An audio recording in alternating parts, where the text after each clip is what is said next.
반갑습니다. 오늘 하나님께서 우리에게 주시는 말씀은 로마서 11장 11절에서 24절까지 말씀입니다. 그러므로 내가 말하노니 그들이 넘어지기까지 실족하였느냐? 그럴 수 없느니라. 그들이 넘어짐으로 구원이 이방인에게 이르러 이스라엘로 시기나게 함이니라. 그들의 넘어짐이 세상의 풍성함이 되며 그들의 실패가 이방인의 풍성함이 되거든 하물며 그들의 충만함이리요. 내가 이방인인 너희에게 말하노라. 내가 이방인의 사도인 만큼 내 직분을 영광스럽게 여기노니 이는 혹 내 고륙을 아무쪼록 시기나게 하여 그들 중에서 얼마를 구원하려 함이니라. 그들을 버리는 것이 세상의 화목이 되거든 그 받아들이는 것이 죽은 자 가운데서 살아나는 것이 아니면 무엇이리요. 제사하는 처음 익은 곡식가루가 거룩한즉 떡덩이도 그러하고 뿌리가 거룩한즉 가지도 그러하니라. 또한 가지 얼마가 꺾이었는데 돌 감람나무인 내가 그들 중에 접붙임이 되어 창 감람나무 뿌리의 진액을 함께 받는 자가 되었은즉 그 가지들을 향하여 자랑하지 말라.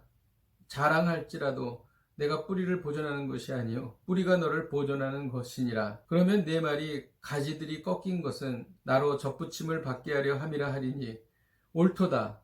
그들은 믿지 아니함으로 꺾이고 너는 믿음으로 섰느니라.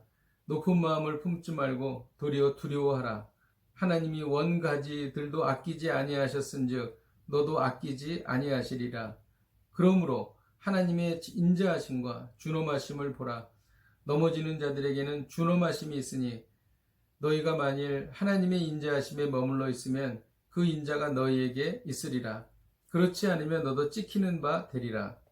그들도 믿지 아니하는데 머무르지 아니하면 접붙임을 받으리니 이는 그들을 접붙이실 능력이 하나님께 있습니다. 내가 원 돌 감람나무에서 찍힘을 받고 본성을 거스려 좋은 감람나무에 접붙임을 받았으니 원가지인 이 사람들이랴.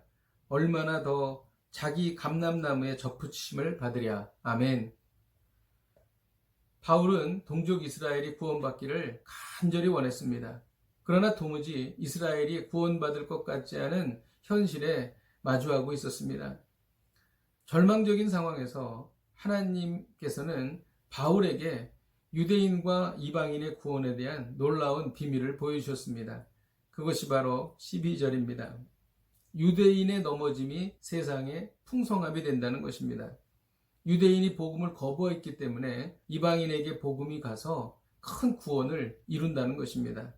그 구원이 이방인에게 끝나지 않고 다시 유대인에게 돌아오는데 그때가 되면 이방인의 풍성함에 비할 수 없는 대단한 영적인 풍성함이 있다는 것입니다. 이것이 바로 하나님의 역설적인 진리인 것입니다. 15절에 보면 그들을 버리는 것이 세상의 화목이 되거든 그 받아들이는 것이 죽은 자 가운데서 살아나는 것이 아니면 무엇이리요 라는 말씀이 있습니다.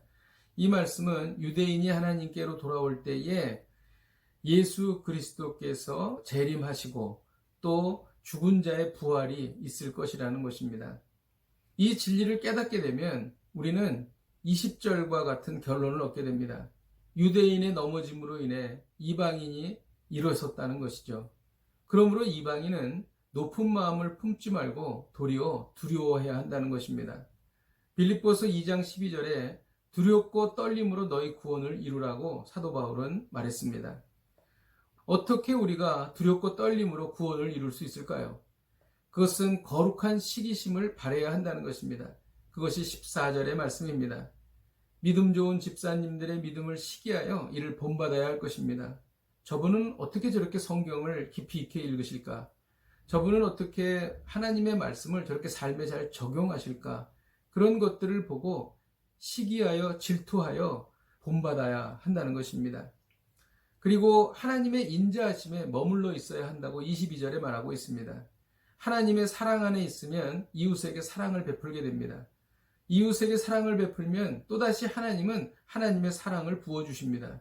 이와 같은 선순환이 계속 이루어지면서 구원이 이루어진다는 것입니다. 두렵고 떨림으로 구원을 이루면 어떻게 됩니까? 그것이 바로 17절의 말씀입니다. 참 감람나무의 진액을 받아 풍성한 열매를 맺게 된다는 것이죠. 주님께서는 열매로 그들을 알리라 라고 말씀하셨습니다. 그렇습니다. 열매가 그 사람을 말해주는 것이죠. 그 열매는 성령의 9가지 열매입니다. 사랑과 희락과 화평과 오래 참음과 자비와 양성과 충성과 온유와 절제라는 탐스러운 열매가 열리는 것입니다. 이 모든 것은 유대인이 넘어짐으로 인해서 이방인인 우리에게 온 것입니다. 이것에 대해서 받아들이면 우리는 교만하지 않고 겸손할 수 있다는 것입니다. 기도하겠습니다. 하나님 아버지 감사합니다. 오늘 이 말씀 붙잡고 나아갑니다. 우리는 정말 교만할 수 없습니다. 자랑할 수 없습니다. 유대인의 넘어짐으로 우리가 구원을 받았기 때문입니다. 하나님, 교만을 버리고 두렵고 떨림으로 구원을 이루게 하여 주옵소서. 예수님의 이름으로 기도하였습니다. 아멘. 할렐루야. 복된 하루가 되시기를 주님의 이름으로 축복드립니다. 내일 뵙겠습니다.